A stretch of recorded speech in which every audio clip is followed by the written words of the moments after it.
35 years ago,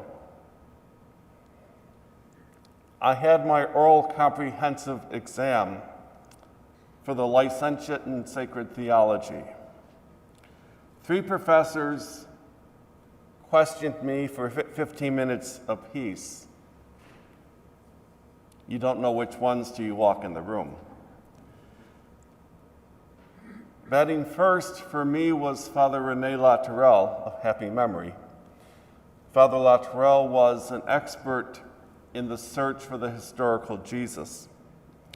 And even before I got to his table, he was already sliding a copy of the New Testament in my direction. And with no greeting or any kind of pleasantries, as I sat down, he just looked at me and said,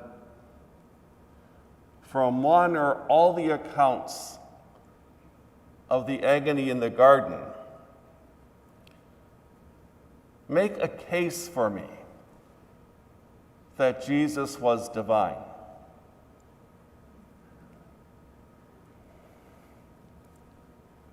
It wasn't even the kind of question I had prepared for.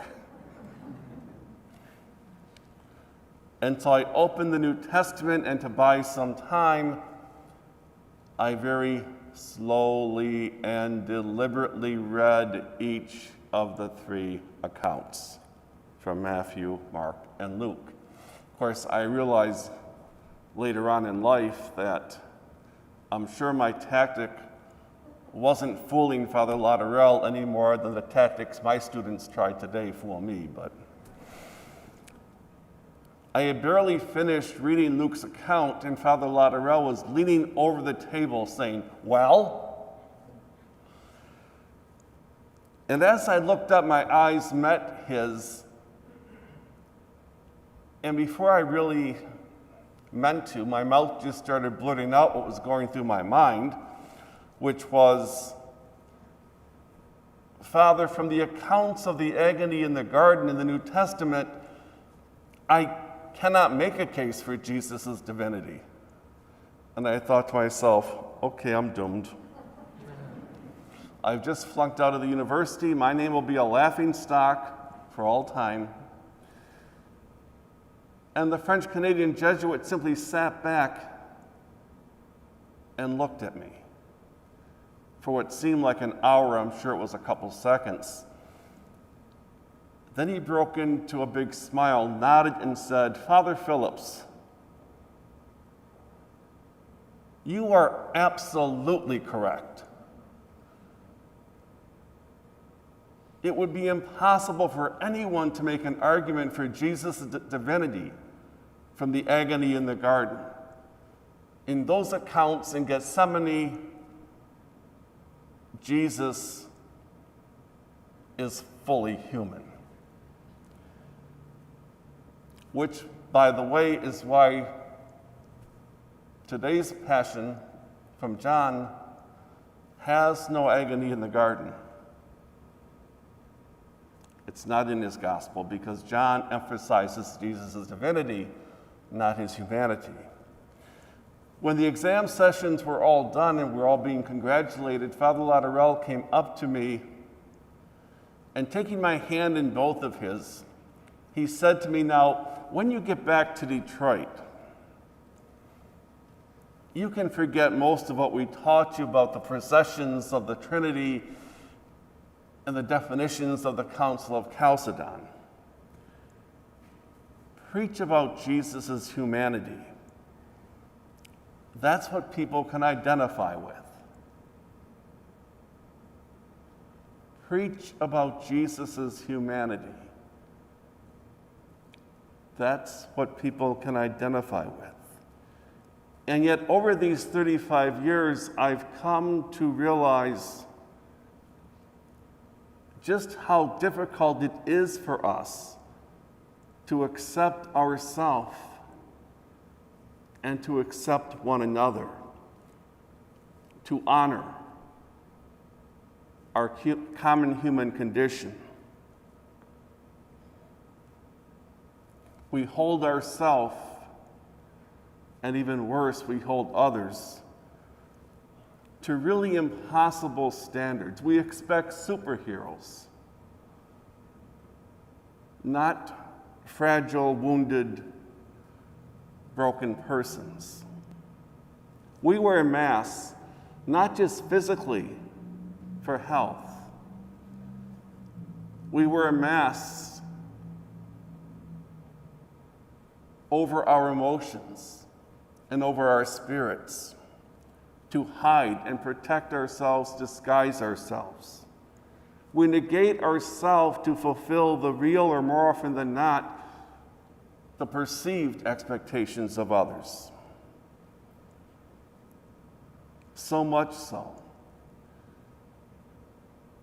that when one of us speaks honestly, it can sound daunting and strange. Like this poem from Emily Dickinson entitled, "I like the look of agony." I like the look of agony because I know it's true. Men do not sham convulsion nor simulate a throe. The eyes glaze once, and that is death. Impossible to feign the beads upon the forehead by homely anguish strung. Dickinson likes agony not for its pain, but for its honesty, its humanity.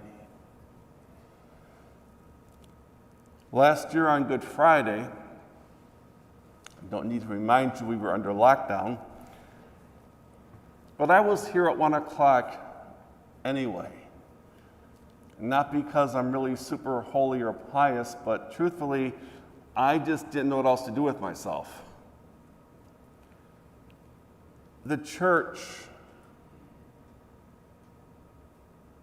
looked like a disaster. Like it had simply been suddenly evacuated in emergency. The music area, the chairs were kind of going in every different direction. There were hymnals and octavos laying all over the place. The church was still decked out in Lenten purple. A gray trash bin was frozen between the baptismal font and the book of the Gospels. And the kneelers that we knew were broken were still standing upright like sentinels, guarding their respective aisles. I wasn't quite sure if any of this was real or if I just stepped onto the stage of the Twilight Zone. And before I realized it, I was processing down the aisle, and I lay prostrate in front of the altar as if I was beginning the Good Friday liturgy. And there I prayed. I prayed for those who were ill and dying from COVID.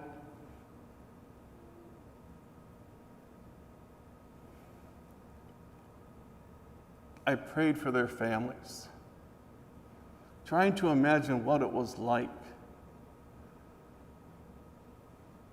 not only to be unable to touch your loved one, but not even to be able to be present to them while they are dying. I prayed for our medical personnel, every day going to work, knowing you are in harm's way.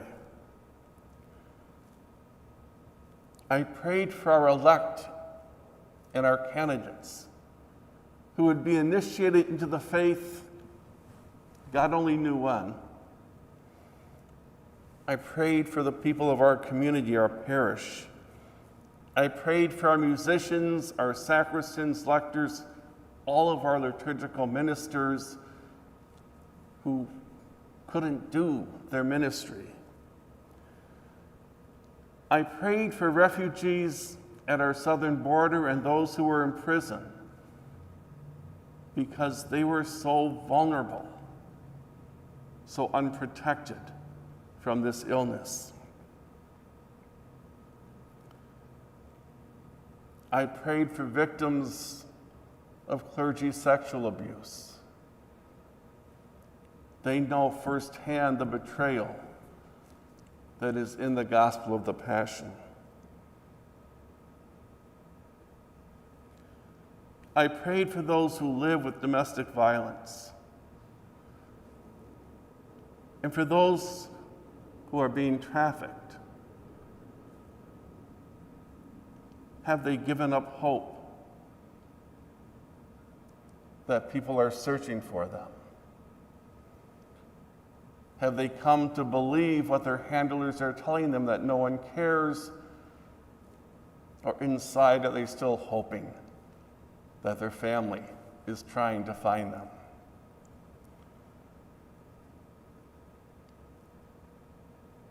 I prayed for the unborn. And I prayed for the God-forsaken loneliness of pregnant women who perceive themselves to be between a rock and a hard place and can't see other possibilities. And from their experience, I called to mind times in my own life.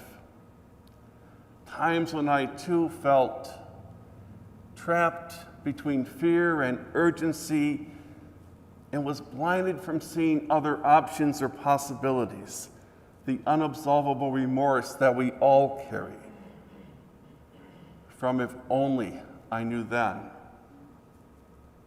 what I know now. I prayed about racism and sexism and homophobia. I thought about the lives lost, the talents and gifts not received because of our ignorance and prejudice. I prayed for the earth itself, groaning out of being slowly yet constantly poisoned. I lay here longer than on any Good Friday before.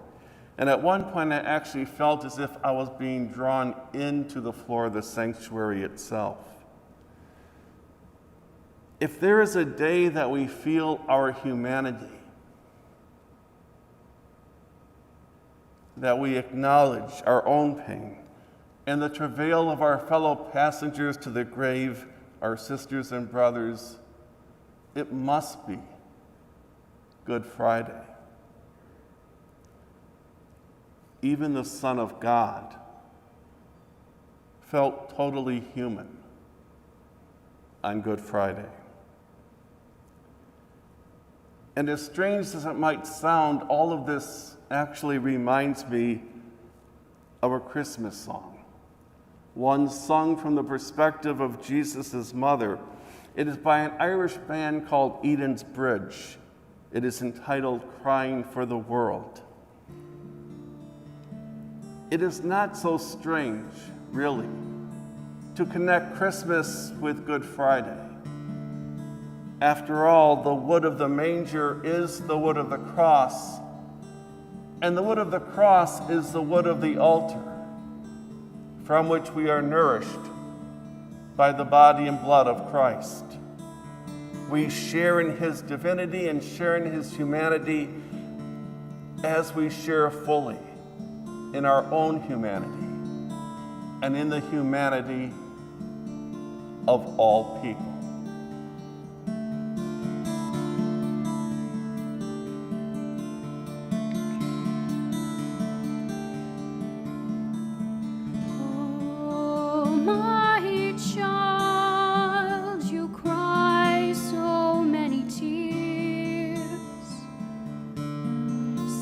Like you've been crying for the world.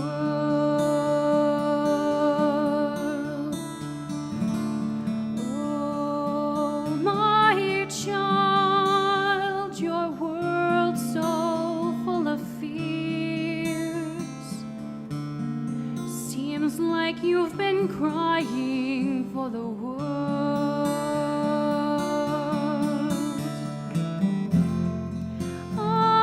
To bear you, I to raise you. Father, give me strength to do it right. I to adore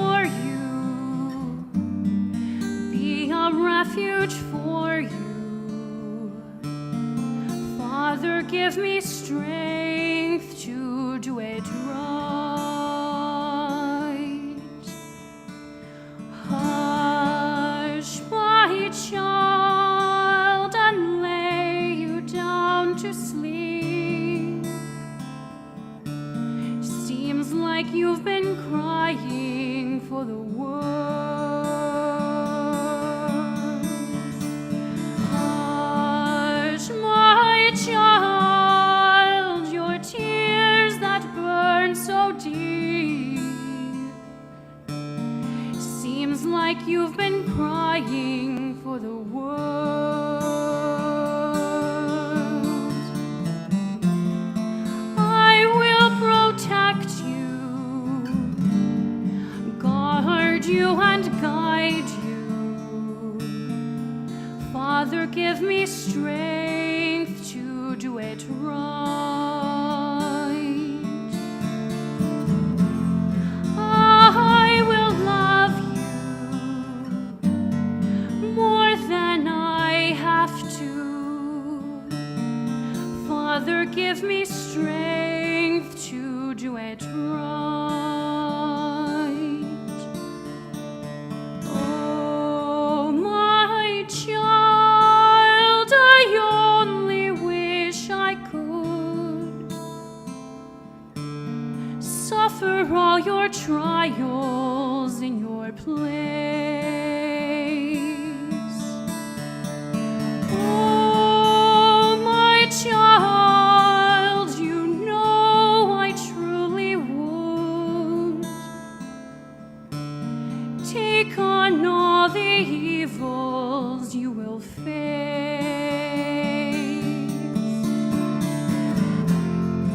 I will protect you, guard you and guide you. Father, give me strength to do it right. I will love you more than I have to. Father, give me strength